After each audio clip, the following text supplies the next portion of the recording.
अस्सलाम वालेकुम जी। आज मैं बनाने वाली हूँ कुल्फ़ा आइसक्रीम जो बहुत ही यमी मज़ेदार बनी।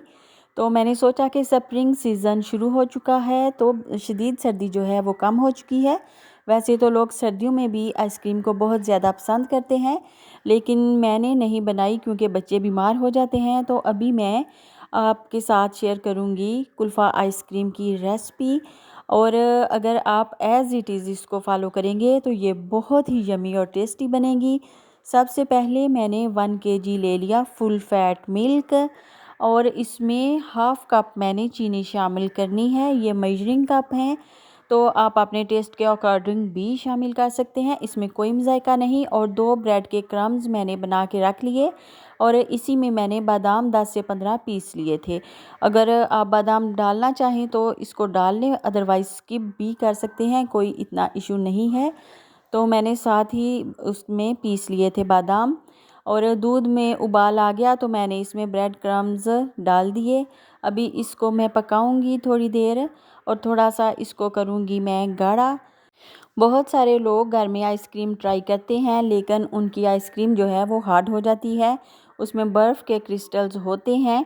और 1 जो है मैंने क्रीम का पैक इसमें शामिल कर दिया। एक कहावत तो आपने सुनी ही होगी कि जितना गुड़ डालोगे तो उतना ही मीठा होगा। तो जितनी चीज़ें इसमें अच्छी अच्छी मैं शामिल करूँगी, इसी से आइसक्रीम का टेस्ट जो है वो ज़बरदस्त होगा। तो 1 पैक जो है मैं इसमें कंडेंस्ड मिल्क का भी शामिल करूँगी, जो छोटा पैक होता है, क्योंकि इससे भी टेस्ट बहुत ही अमेजिंग हो जाता है आइसक्रीम का। और अगर आप चाहें कि कंडेंस्ड मिल्क और क्रीम इसमें शामिल नहीं करनी तो ना करें, स्किप कर दें। इसकी जगह 2 ब्रेड के पीस मज़ीद पीस के इसमें शामिल कर लें तो आपकी आइसक्रीम बन जाएगी। इसमें इतना कोई प्रॉब्लम नहीं, लेकिन मेरे घर मेहमान आ रहे थे और मुझे बहुत ही मज़े की आइसक्रीम चाहिए थी, तो मैंने ये सारे लवाजमात इसलिए इसमें शामिल किए। 2 साशे मैंने पाउडर फार्म में ले लिए, इसकी व्हिपिंग क्रीम बनाएंगे, ये देख सकते हैं आप।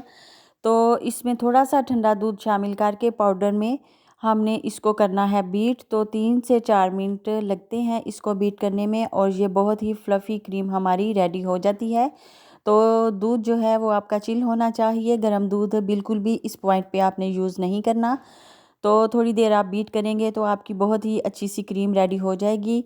और इस क्रीम को हमने शामिल करना है उस वाले बैटर में जो कि हम पका रहे हैं अभी, ब्रेड क्रम्स का और दूध का। तो ये देखिए हमारी क्रीम जो है बहुत ही अच्छी रेडी हो चुकी है और इसमें से कोई भी ड्रॉप नीचे नहीं गिर रहा। अगर आप बाउल को उल्टा भी करेंगे तो ये क्रीम नीचे नहीं गिरेगी। तो इट मीन्स कि ये परफेक्ट क्रीम जो है हमारी तैयार हो चुकी है। अभी मैं बाउल को उल्टा करके आपको चेक करवा देती हूँ। तो ये तो हो गई डन। अब हमने देखना है कि हमारा जो दूध है वो अच्छी तरह से गाढ़ा हो चुका है कि नहीं। तो दूध भी हमारा काफ़ी हद तक गाढ़ा हो चुका है और इसकी कंसिस्टेंसी चेक करिए। अभी मैं दूध को करूँगी थोड़ा ठंडा। तो दूध को और क्रीम को मैं फ्रिज में रख के मज़ीद ठंडा कर लूँगी। अभी दूध वाले बैटर को हमने किसी भी एयर टाइट कंटेनर में डाल देना है और बहुत अच्छी तरह से मैंने दोनों चीज़ों को चिल कर लिया है, जो क्रीम मैंने व्हिप की थी और जो बैटर हमने तैयार किया आइसक्रीम के लिए बेस जो तैयार की। अभी इसमें क्रीम को मैं शामिल कर रही हूँ और दोनों को मिक्स कर लेना है, अच्छी तरह से यकजान कर लेना है। और अगर बीट कर लेंगे तो इससे ये और ज़्यादा सॉफ्ट आपकी आइसक्रीम अंदर से बनेगी, जिसमें से कि बर्फ़ के क्रिस्टल आपको बिल्कुल नज़र नहीं आएंगे। तो दोनों चीज़ों को मैंने अच्छी तरह से मिक्स कर लिया। अभी इसके ऊपर थोड़े से पिस्ते जो हैं मैंने बारीक चाप करके डाल दिए। तो ये जमाने से पहले आप इसकी कंसिस्टेंसी चेक कर सकते हैं। तो अभी मैं इसको 8 से 10 घंटे के लिए फ्रीज़र में डाल दूँगी और इसको बिल्कुल डिस्टर्ब नहीं करना आपने। तो हमारी मज़ेदार सी आइसक्रीम जो है वो रेडी हो जाएगी। तो अगर आपको वीडियो अच्छी लगी हो तो लाइक एंड सब्सक्राइब तो करना बनता है। लीजिए हमारी मज़ेदार सी आइसक्रीम रेडी हो चुकी है। तो मेरे पास स्पेशल वाला चम्मच नहीं था आइसक्रीम वाला, तो घर में से मैंने सिंपल चम्मच के साथ ही इसको निकाल लिया।